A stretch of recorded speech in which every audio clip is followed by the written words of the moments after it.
Hey, everybody, and welcome to Tailgating with Geniuses, lawn chair conversations with really, really smart people from the world of business with a lot of horror stories and fun side rails thrown in just to keep us honest.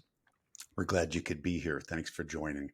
I'm Ken Schmidt. I am a speaker, author, and co-founder of Torque Sessions, leadership events that teach business executives how to make their businesses more profitable and competitive. And I'm joined today, as always, by the other two members of our triumvirate of tolerable hosts. First, we have Lekan Bashua, who is the founder at F3 Ventures, product guy at Google, and king of startups.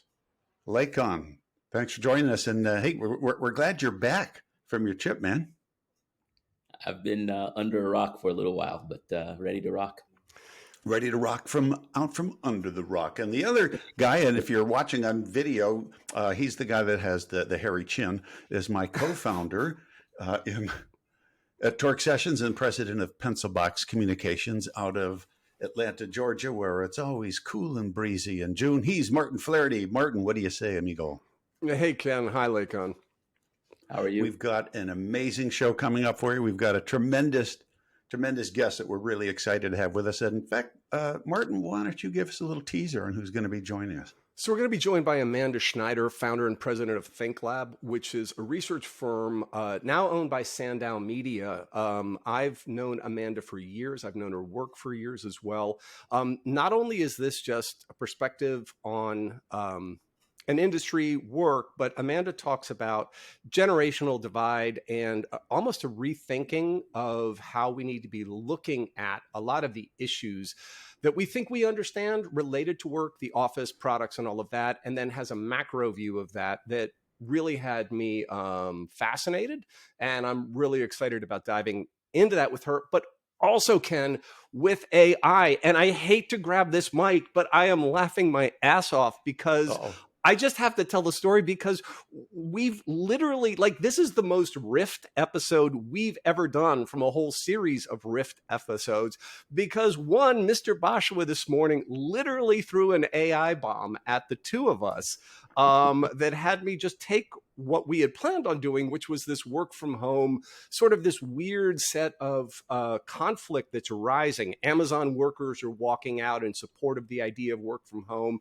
Musk has developed this thing and is sort of like really othering people, calling it the laptop class and working from home being immoral. And we were going to talk about all of these issues and how it was happening. But Ken, we've been preparing this AI show. We've got guests who want to be aboard this. We want to go deep into content. But part of me goes like, we're idiots because this is moving so fast. How can we do this? So you throw an article to Lekan and me that says 8 big questions about AI that came out in the New York Times, I think 2 days ago. And it's June 2nd. June 2nd. If you're going to Google it. It is a beautiful piece, right? It's got theorists, it's got ethicists, it's got the head of Waymo, the self-driving car company, all of these different people who think deeply about this work and artists who are using AI talking about it. What happens is they're giving their opinions, they're asking questions, they talk about their perspectives, and then they've got a product. The product that's taking place on the left-hand side of the screen is using stable diffusion to then illustrate and animate all of these ideas. So it's kind of mind-blowing. It's beyond mind-blowing. What's fun about this before we throw it to Lekan is the different perspectives that we had looking at this. Because if you look at an article, 8 big questions about AI, as I just say, okay, you sort of know what those questions are going to be.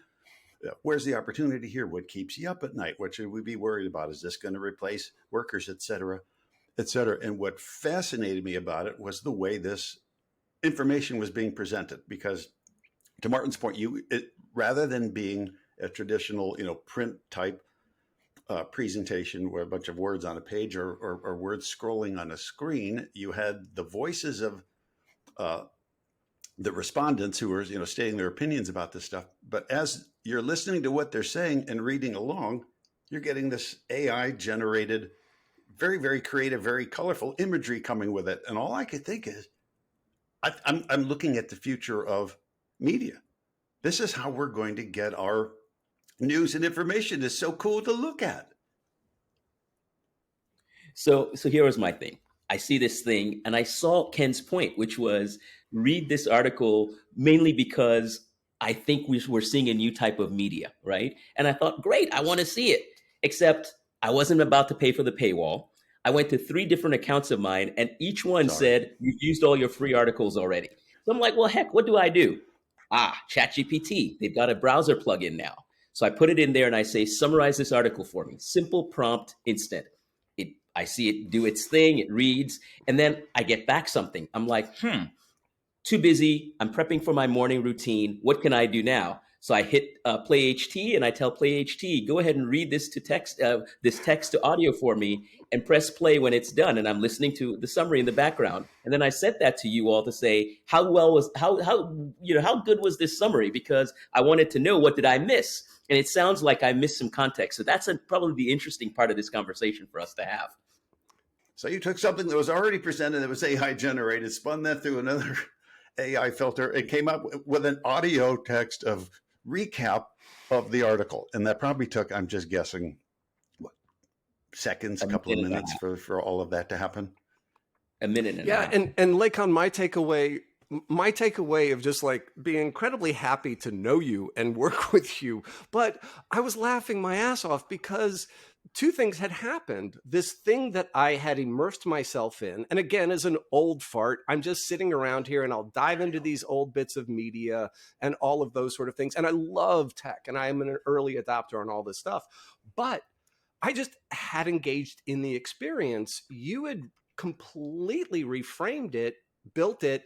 It was a minute and 58 seconds was what they took this 20-minute piece to, which was kind of remarkable. Those tools exist, but Lekan, it hit the high points. It literally hit each person's perspective and gave probably the most precise view. Now, what bothered me in it is that was remarkably efficient. That was good, but there was loss, right? There was the beauty that was created, the mind-blowing effect that took place as a result of it, but also then what got me is I just said, what is taking place where we're condensing information to such levels that you get perspective and you get core thinking, but the broader context around what this is always kinds of like, am I really seeing, are we robbing ourselves of content for the sake of speed?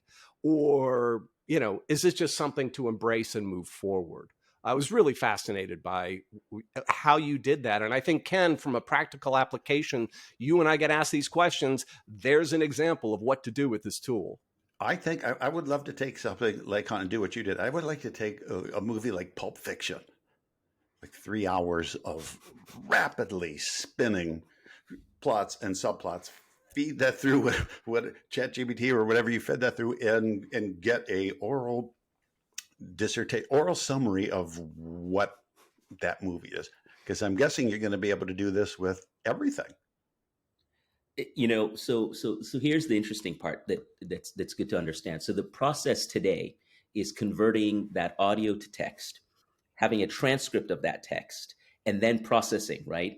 And what's interesting is I gave it the most basic prompt: summarize this for me, with no context, no goals, no settings.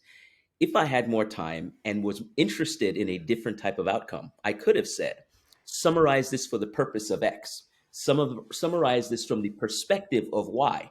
Take it, don't give me a summary, but give me an analysis of Y, right? So I could have done all those things and had a very, very different result. And I think one of the interesting things about where we are, right, is that these tools are just that for now. They're profound tools, but they're just tools, and they need you to still be the guide, right? What's my goal? What's my outcome? What context should I use? What background or history should I bring to the task at hand, right? And I think that's the fascinating thing. You all were reading this thing, you were immersing yourselves. I just needed a summary because I was busy and needed to kind of at least get up to speed before the show, right? If this was for a different thing, for a client, I might have had a completely different point of view, right? And I think that's what's profound here is that you garbage in, garbage out to some extent. You still need to be the one driving the ship here, and that's why these things are still in their infancy. There is a day in which it would have understood in my email the context of where the email came from, what's happening on my calendar, and then would have taken that into context to say, to prepare for the show, you might want to know these things, and here are some quotes that you might want to say so you seem more not, more learned and so forth. But Wow. anyway, that's looking down the line.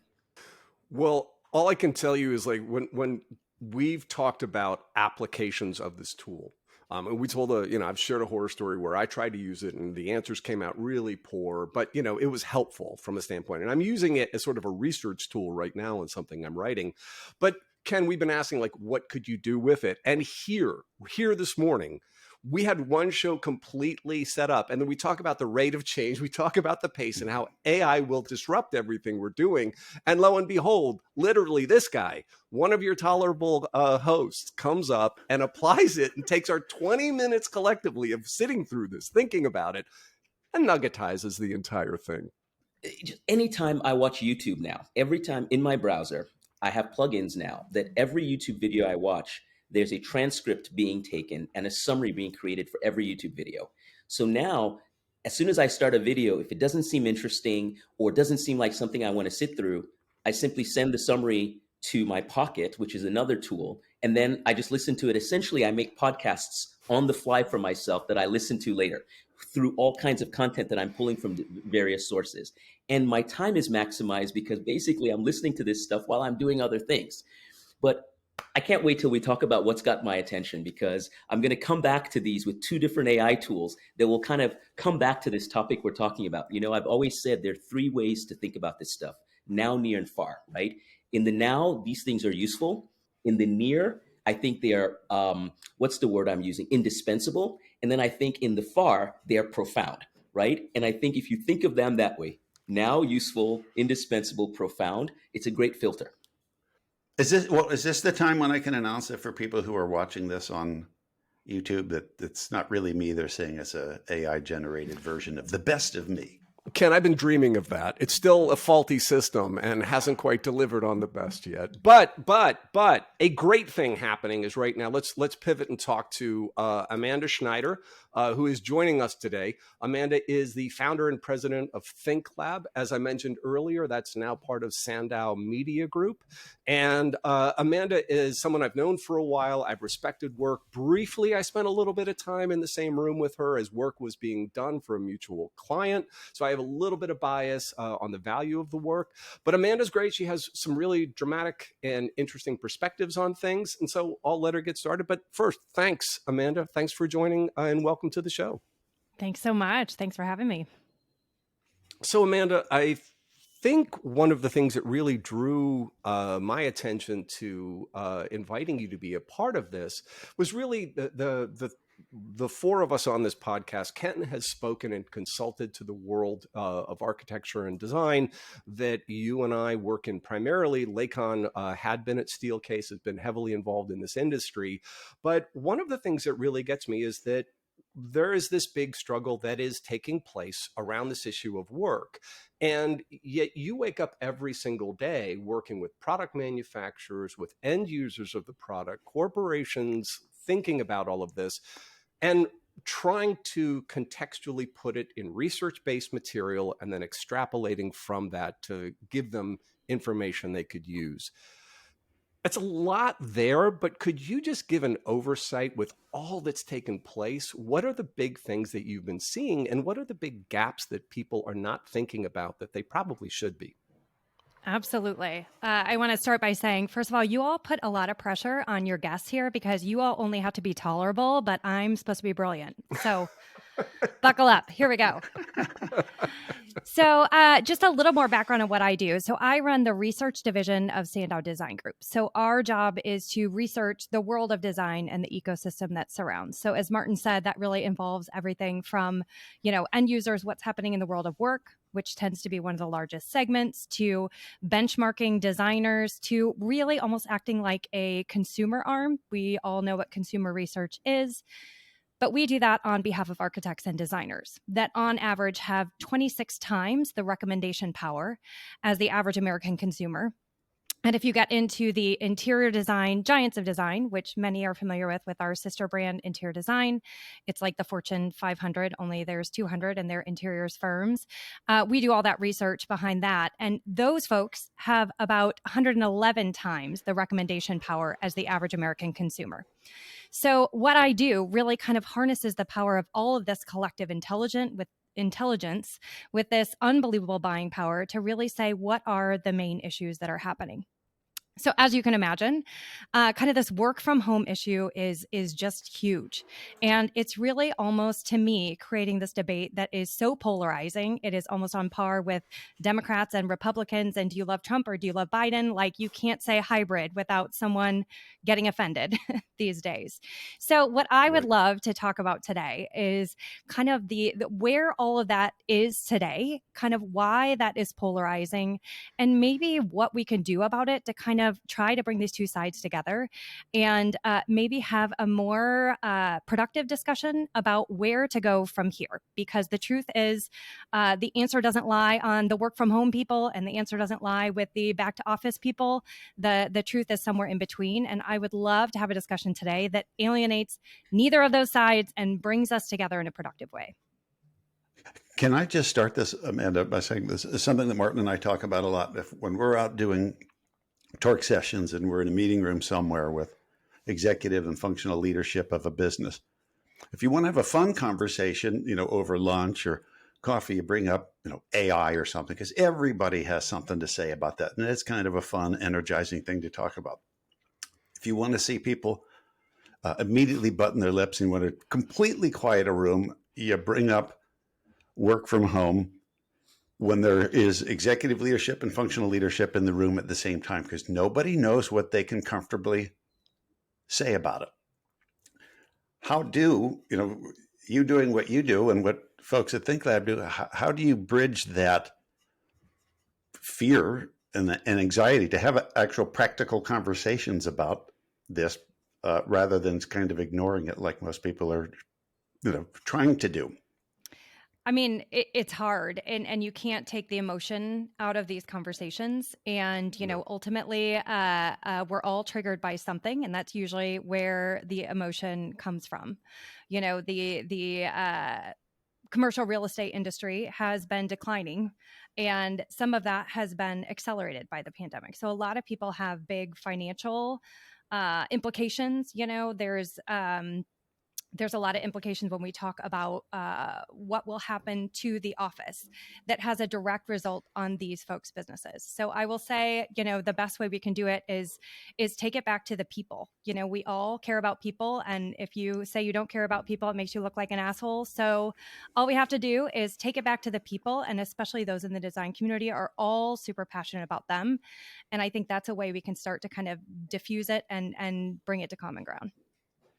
Amanda, generationally, I've been hearing a lot of talk. Again, I'm outside of the generation I'm about to speak about, so I definitely have that old guy perspective. But I've had conversations with a ton of people under the age of 30, and anywhere from 25 to 35. I'm hearing a recurring thing that jobs are being considered or rejected based on an employer's inflexibility about work from home or hybrid.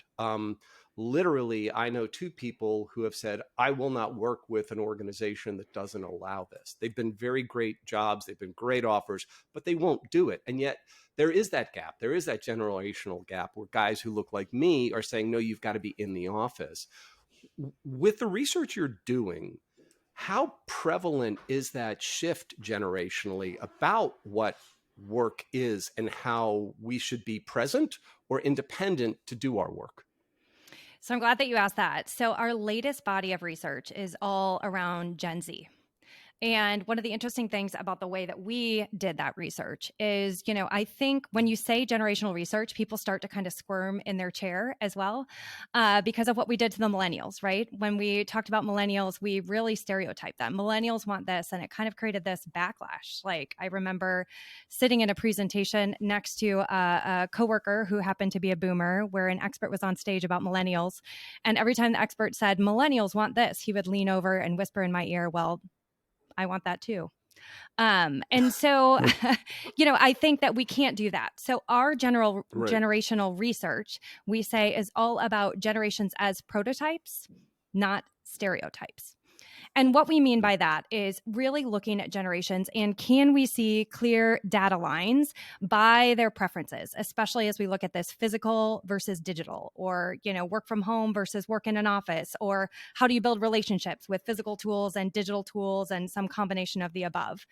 And I think what we expected to see in a lot of that data, we just closed one of the industry's largest surveys. So we had about 2,500, which to get 2,500 designers to fill out a survey that have that exponential buying power is quite incredible. We had 29 different industry partners that helped us create that survey.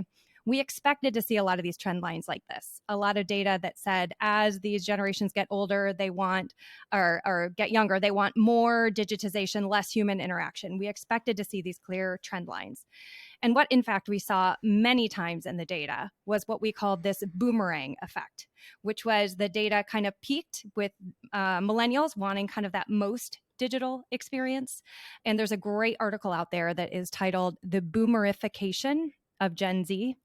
That says oftentimes Gen Z is kind of this more practical, tactical, no nonsense generation. And a lot of their preferences actually start to align a little bit more, sometimes between Xers and boomers. So hence the boomerification of Gen Z. So while there are some stereotypes that we all probably have around Gen Z that are probably true for one reason or another, there's a lot of things that really surprised us in that research about how generations are shifting and changing. Just years ago, when I worked at Steelcase, we had this title, workplace consultant, right? And the title was really just a fancy word for like, go sell more furniture, right? The more I think about that role and what's needed today, right? I sit at the intersection where I think I've been lucky. I've worked at only in 3 big companies my whole career. And it happened to be Steelcase. It happened to be Google Today. And prior to Google was a company called Convene. These are the most amazing offices anybody can have anywhere. So I'm kind of biased in that I've lived in the best offices. And I'm also a techie. And so I've tried all the best technologies and I think about ways to put them together. I'm curious, kind of from your vantage point, are you seeing any solutions, any job titles, any companies that are doing well in thinking about workplace consultants and what that could mean, and how does it sort of, are you seeing anyone creating solutions that's actually solving the real problem, not just design a better office plus this, but really kind of combining all of these things into tangible solutions that are actually working? I think that's a great question. So one of my big passion topics, Martin, you and I talked about this before we were online here, is that I believe the biggest future innovations will not be from product innovation, but from process innovation. And all of you are close enough to this industry to know we love to celebrate product, whether we're talking about product being a chair or a desk, whether we're talking about a product being a beautifully designed office. What nobody is celebrating is this process innovation. How are we making that experience better? And what are we really looking at? And, a personal passion of mine is really studying disruption and how that has happened in other industries. If you look at Uber and taxis, like Uber didn't drive a better car, they created a better experience from getting point A to point B. Airbnb did not create a better hotel, a better product. They created a better experience in staying when you're gone. And I think if our industry looked at that a little bit more, I think that we would find a lot more innovation, a lot more meaningful innovation, rather than kind of riffing on, some of the same things that have happened before. So that's kind of a roundabout intro, but to answer your question a little bit more directly, we are seeing a lot more people really start to consult, even in our Giants of Design numbers, even seeing, firms like Canon Design that purchased, I think it's called Blue Cottage. It's a consultancy just pre-pandemic, and that business has done really well. You saw Canon Design actually climbing in our Giants of Design numbers. We are seeing people really move towards this consultant model. And what I'll say about our traditional, methods of work is there are a lot of things that need to be called into question. And I think the pandemic really brought a lot of them to the surface. Look at the hours that we work, right? Bankers' hours. we really don't have to work banker's hours anymore. And in fact, Future Forum research suggests that most workers actually want more flexibility in when they work, even more so than where they work. Things like summers off for kids. I've got 3 little boys. Summers off for kids. The reason our summers are off is because it was the picking season, right? And how many of our kids are out farming and picking today? So I think now is really the time to kind of call a lot of these maybe things that we have taken into or taken for granted as just the way things are. But that's really, really tough because for most of us, it's just the air we breathe. To a fish, it's just the water you're swimming in. We don't even realize that we're accepting these as norms.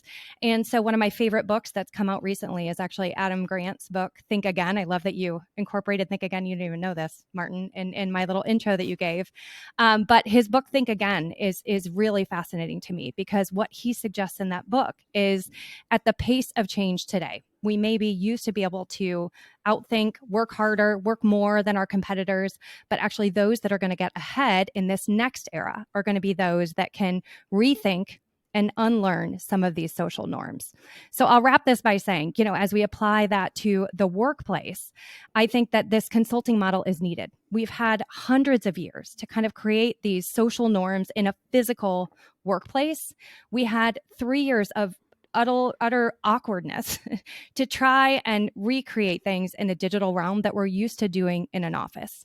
So moving forward, it's going to be some form of the best of both worlds, the best of what we knew in the physical office, the best of, some of these advantages that we maybe discovered in this last 3 years of craziness, and figuring out a new way forward that's going to really call for what I call a beta test mindset, which means just trying some things, kind of seeing them through, but also recreating them for a digital first world and not just trying to take what we did in the physical world and redo it.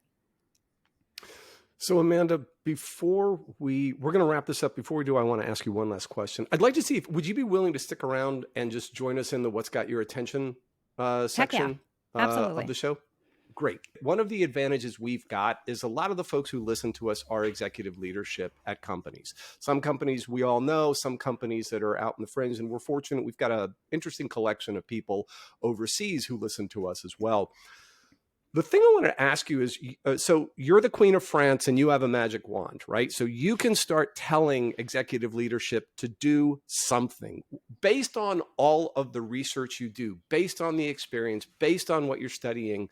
What would you tell a CEO, a president, someone with the authority and power in an organization that has multi-generational people there to start doing now so that they can be better prepared for the future that we've got racing to us way quicker than any of us expect? I love this question. So I think when you ask questions like that, most people want a magic ticket, like just tell me what pill I have to take to be skinny. But what I want to tell you is if you want to be skinny, it's going to take work. So my number one piece of advice would be listen to your people. Make sure you're inviting people into the room to have these conversations that don't look like you. That have different life experiences. I talked before about, these rules that no longer make sense. Most of those were created around a time when, the working world was largely white men that had stay-at-home wives. And I can talk about, kind of what I see as a female trying to make it in this working world. Other people could talk about what it's like to be a different race. Other people could talk about what it's like to be differently abled. And I think, or even different ages, as we're studying Gen Z, these Gen Zers, that's why we're looking to them as prototypes, because they have such a fresh perspective. And if we would, instead of dismissing that as they don't have enough experience to be able to contribute, invite them in to see what they have to say. So my number one piece of advice would be get people in the room, can be virtual or physical, can even be surveys. Make sure that you're listening. I'm appreciative of that. Thanks a lot for that. And everyone listening, listen to Amanda. Not us. We're just a bunch of old farts and one cool guy from Google, but listen to Amanda. All right. So with that note, we're going to wrap this up. We're going to do what's kind of hilarious, kind of a fan favorite. We're going to jump into what's got your attention this week. And I'm not going to hold back. Ken, you cannot go first because Lekan teed the whole thing up that he's got something he just has to talk about. Lekan, what has got your attention? All right. So I've got 2 tools for you today. And, Amanda talked about politicians. So I think going forward, I'm going to become the politician here. No matter what you ask me, I'll be like a Republican politician. My answer will be AI, AI, AI, right? It's like saying taxes and it's Biden's fault. Like no matter what you ask me, that's my answer. So here are my two tools in the realm of useful and profound, right? We'll go to the two extremes. On the useful side, there's a tool called Oasis. It's an app, iPhone, I think Android as well. But back to what we were talking about earlier, which is you want to convert speech to text. So what Oasis really does well, you have this phone app and you can kind of click on different outcomes. So you could say, I need a New York Times article, I need a blog post, I need to send a sensitive letter. You can just give it all these prompts, essentially, just clicking options they have or create your own in advance. And then when you're out and about, you just press on a little button in the app. It's literally just one button. And then you just have your random diatribe, just talk to it, right? And then literally as you're doing this thing, as soon as you're done, it will rewrite whatever you just said for those purposes, ready for you. And then you can send it to your email, do whatever the heck you want with it. I mean, you can think of the number of use cases here. For example, I'm a product person. So when I have product ideas, I talk to it and say, rewrite it as a product feature. And so it rewrites these things. And so when I come back to sit down and I'm thinking about that feature, I've got something beyond my diatribe, but I've also got useful, kind of clear-headed thoughts, at least as a starting point. I remember when I was, when I used to work at with Kevin Kuski at Steelcase, I was a sharp-elbowed, I want to win every argument kind of person. And I used to do this by email. And he always used to give me, counsel, like, Lekan, I know you're smart, but give people a little bit of grace. I wish I had this thing that would have paused when I'm mad, talk to it, and then, prompt it and say, hey, give me this same mad thought in a more helpful, constructive email, as an example. There are just 1,000 use cases for this thing. So it's called Oasis. If you just go into the App Store and type Oasis AI, you'll find this app. Now, on the other side, in the profound space, every AI tool, most of the AI tools we're all using today, we prompt it. We're the ones asking it a bunch of questions. Now, Reid Hoffman, founder of LinkedIn, and he was at PayPal before, and a gentleman called Suleiman founded this company called Inflection. And what they've done is created an app called HeyPi, HEYPI.com. The profound thing is it asks you questions first, and you can choose to use it as a therapist, as a thought partner, as an assistant. But what HeyPi does is, it's so simple. It's just you load up the app. You don't even sign up. It'll ask you questions initially. And the profound level of detail of which this thing asks you questions is crazy to me. And you can tell behind the scenes, they're going out to different sources. So you tell it a little bit about yourself. It will go out to your social media. It will pull all kinds of stuff. And then at some point, you even forget you gave it your phone number. And days later, you'll have forgotten to continue the conversation, and it will text you, hey, that question we were talking about, do you want to continue talking about it? This thing is crazy, and it's on the side of profound to show you where we're going.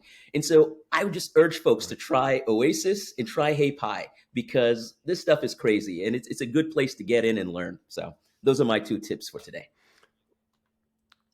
What I like about that is Ken could now actually have someone who would respond to him. Ken, you could start this whole thing, and then occasionally people would contact you and say, "Keep talking to me." There are limits even to AI, Martin.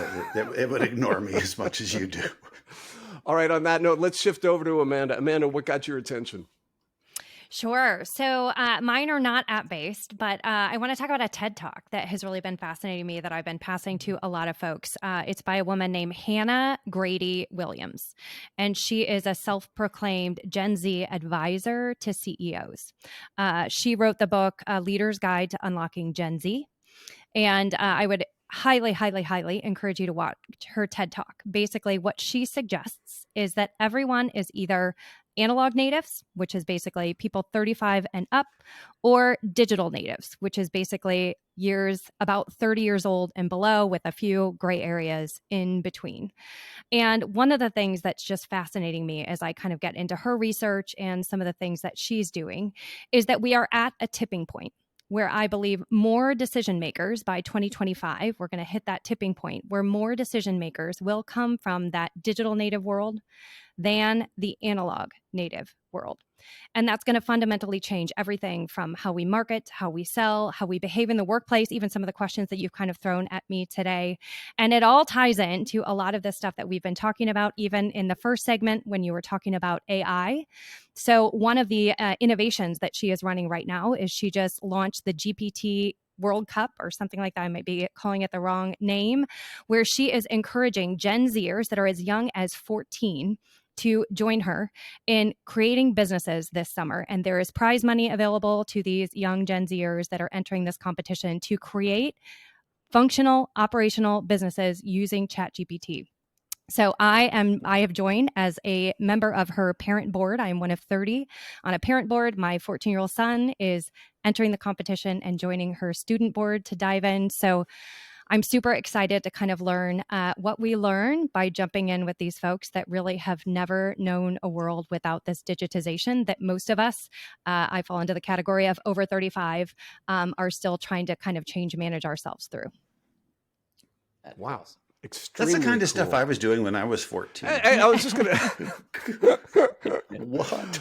That's great. That's beyond great. Beyond great. All right, Ken, so how about you? What got your attention? Oh, I'll tell you what's got my attention. Don't know if it's crossed your radar yet, but my favorite company and the source of what I'm hoping will be a very long and steady stream of pension checks, Harley-Davidson, is getting its ass kicked in the YouTube sphere because of their audacity in partnering with Anheuser-Busch, who are now viewed as the devil amongst conservative Americans.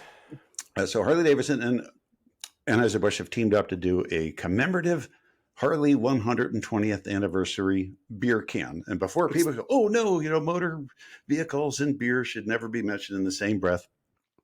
Absolutely true. But these are collector items. This has been happening for years. If you're not watching, I'm holding up something, beer from 1987. These things have always been around. It's always kind of a fun thing for Harley collectors. Beer comes out, makes a little ripple, and it disappears. Well, not anymore. As you've probably seen, heard, read about, you can't miss all the flap that Anheuser-Busch is under for having the audacity to partner with a transgender influencer. Can we stop using the word influencer, by the way? I absolutely freaking hate it. On TikTok, big deal. Well, no, I guess it turns out it's a huge deal because now there are certain pockets of the country where if you were to go into a bar and order a Bud Light, somebody would threaten to beat you up. Or if you go into like a big box store, the people are going into the Sam's Clubs and the Costco's and they're throwing all the Bud Light on the floor and stamping on it and breaking the bottles and cans and screaming for boycotts. Yeah. There's tons of video stuff about this, all these various YouTube channels. But more fun, and this is always the case, is don't even watch the video. Just read the comments under the video. If you want a real taste for what's happening in America, people have comments like, post a list of all of corporate America's ESG scores so that we can boycott everyone who has the highest score. What? Like, why? Like, where's this coming? And hundreds and hundreds and hundreds of the boycott. Anybody that's doing anything that we find offensive. All of this just sickens me to my for God's sake, people, like, stop looking for stuff to fight about. Stop looking for stuff to get angry about. Don't boycott anybody for taking a stand on any social issue. If you disagree, big deal. That's what America's supposed to be about. I'm going, and God is my witness, this true. I'm going out buying a new Harley Davidson today. Don't need it. I'm anti-boycotting. To hell with you people that have no better things to do. And just real quick, I'll finish this with Chris Christie the other day, and I'm not a fan. Used a term I hadn't heard before, but I absolutely loved it. He says, I don't want to play to the right or to the left. I want to play to the exhausted core. Ooh. I'm the exhausted core. For God's sake, people, stop looking for stuff to fight about and get angry about. Let's just go back and have a beer, for God's sake. Just relax. I've heard they lost Ken, $5 billion in their in I value. keep over hearing this. all these numbers, how Mhm. much they're losing because of this, and you think, I just come back to the why. Like, why are we doing this? Mhm. Why is this Well, a contentious issue? Well, Ken, what I and Amanda, so I just contributed $17 to the helping AB make up that loss. I'm not a really big beer drinker, and but I love beer. I just don't drink it as much anymore. But I was like, you know, what the hell with this? And I went and I bought a 12-pack of Bud Light. I don't particularly care. Bud Light is fine. It's not my favorite beer. It's a good beer. But hell, I'm not. So Ken, to your point, I'm doing the opposite, and I'm going to go to bigger Target. things in the world to worry about. Is kind of my point. If we're going to get that worked up about this, come on, people. I know. I'm going to Target, and I'm going to go buy my first Pride shirt. Do I really? I mean, I've been a huge supporter of everybody who's discriminated against, but like, what the hell? I am literally going to go out and buy stuff now. All right. So I'm going to end. I've got to end, which is classic Martin, on an apology. I have two things to talk about, and Ken, you have so much to week, apologize for, though, Martin, if that's where this is going. Well, Ken, last week you made the announcement that one of our listeners went ahead and sent you a case of Mike and Ike's, that delicious jelly bean candy that I've literally, folks, watched Ken when we do our Torque sessions as part of an engagement thing. Ken will pull out a bag of mini boxes of Mike and Ike's and just incentivize the crowd to play. So Mike and Ike's are very core to Ken's background, and I appreciated that gift. But I lamented the fact that no one gave me a gift. And Ken, within the week, I got slapped.